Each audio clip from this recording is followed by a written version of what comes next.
यो हो साथीहरू पूर्वाञ्चलकै सबैभन्दा ठुलो प्रणामी मन्दिर। पूर्वाञ्चलमा योभन्दा ठुलो प्रणामी मन्दिर चाहिँ कहीँ पनि छैन। आज चाहिँ म प्रणामी मन्दिरमा चाहिँ भिजिट गर्न आएको छु। अरू बेला चाहिँ सर्ट रिल्स बनाउने गर्थेँ, आज चाहिँ अलिक लामो भिडियो हुने भएको छ। ल हेर्नुहोस् साथीहरू, सबैजनाले हेर्नुहोस् त, यस्तो वाउ कस्तो दामी छ। यो हेर्नुहोस् त, यहाँ प्रणामी मन्दिरभित्रको सिन यस्तो यस्तो अवस्था छ। ल हेर्नुहोस् त सबैजनाले। ए राधा र कृष्ण साथीहरू ए लु भन्देऊ त, तिमी के भन्देऊ त, यहाँ के राधा र कृष्ण हुनुहुन्छ? राधा कृष्ण सिंहासनमा हुनुहुन्छ र यहाँ तल चाहिँ कृष्णजीका साथीहरू सबै यता चाहिँ कृष्णजीका साथीहरू हुनुहुन्छ। अब गोपिनीहरू म चाहिँ तपाईँहरूलाई यो प्रत्यक्ष प्रसारण चाहिँ देखाउँदै अब सबै एरियातिर देखाउँदै जाँदैछु। ल हेर्नुहोस् यस्तो दामी वाउ। अब यो मन्दिर बनाउनको लागि कति चाहिँ खर्च भएको होला, ल तपाईँ आफै भन्नुहोस् त। वाउ कस्तो दामी छ। ल अब यतै आऊ है, उँधो जाउँ। अब तपाईँहरूलाई म सबै एरिया भिजिट गराउँछु। अब यो मन्दिर बनाउन कति खर्च भएको होला है? 1 करोड। 1 करोडभन्दा पनि धेरै खर्च भएको छ नि त। आमामामा तपाईँहरूलाई म देखाउँछु। ल हेर्नुहोस् त यस्तो दामी छ यता। ल मयूरहरू यस्तो दामी सिन छ। यो चाहिँ पूर्वाञ्चलकै सबैभन्दा ठुलो प्रणामी मन्दिर हो है साथीहरू। ल तपाईँहरू पनि एकचोटि चाहिँ भिजिट गर्नु आउनुहोस्। यस्तो दामी छ कि अब यताबाट कता जाने, अब तल तपाईँहरूलाई अब भिजिट गराउँछु। ल हेर्नुहोस् त वाउ कति दामी।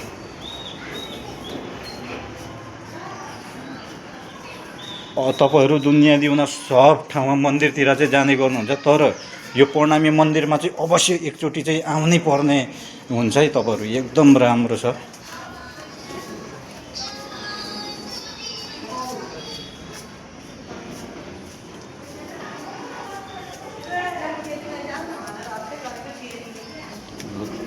एकदम राम्रो छ है, राम्रो है टेरिका कस्तो दामी।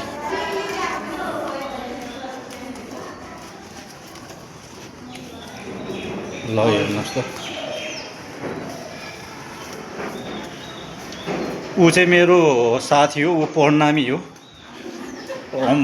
मठ मन्दिर भनेपछि चाहिँ ऊ चाहिँ हुरुक्कै हुन्छ। ल अब तपाईँहरूलाई म भित्र चाहिँ देखाउन गइरहेको छु। यता भित्रको माहौल अब यस्तो छ। ल हेर्नुहोस् त हैट।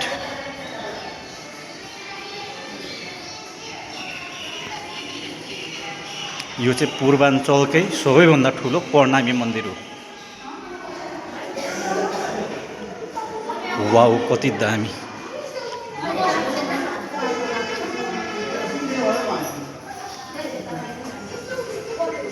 आज चाहिँ अलिक लामो भिडियो हुन गयो। यो चाहिँ त्यो तिमी के भन्न राज्यको चाहन्छौ? सिंहासन हो यो। सिंहासन है?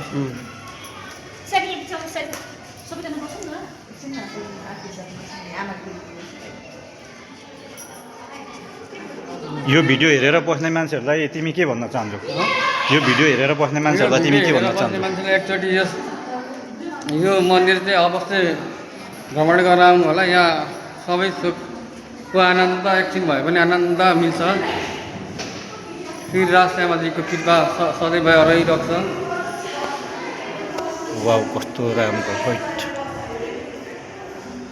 म पनि आज यो मन्दिर परिसरमा आएर यसरी भ्रमण गर्नु पाएकोमा एकदमै खुसी छु। मेरो प्यारो साथी दिल्लीरामलाई धेरै धेरै धन्यवाद छ यो मन्दिर परिसरमा चाहिँ अब घुम्न पाएकोमा। एकदमै राम्रो छ है। ल एकदमै। ल अब तपाईँहरूलाई यहाँ बाहिरको सिन, अब अघि जति पनि हामीले भिजिट गऱ्यौँ यो मन्दिरभित्रको परिसर थियो, अहिले चाहिँ बाहिरबाट चाहिँ तपाईँहरूलाई मैले देखाउन गइरहेको छु। हेर्नुहोस् त पूर्वाञ्चलकै सबैभन्दा ठुलो प्रणामी मन्दिर हो है साथीहरू। यो एकदम राम्रो रहेछ। ल बाहिरको परिसरमा चाहिँ तपाईँहरूलाई चाहिँ मैले देखाइराखेको छु।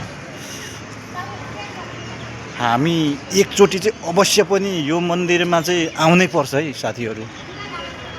जो कोही अब जति पनि आउने त आइसक्नुभयो, नआउने जति पनि हुनुहुन्छ नि, एकचोटि चाहिँ अवश्य पनि चाहिँ यो मन्दिरमा चाहिँ आउनु होला है। यस्तो दामी सिन छ। ल हेर्नुहोस् त, यो सबै मन्दिरको एरिया हेर्नुहोस् त, कत्रो ठुलो लामो बिल्डिङ, यस्तो राम्रो छ। यो मन्दिरमा आइसकेपछि चाहिँ एकदम रिफ्रेसमेन्ट मिल्छ, एकदम राम्रो छ।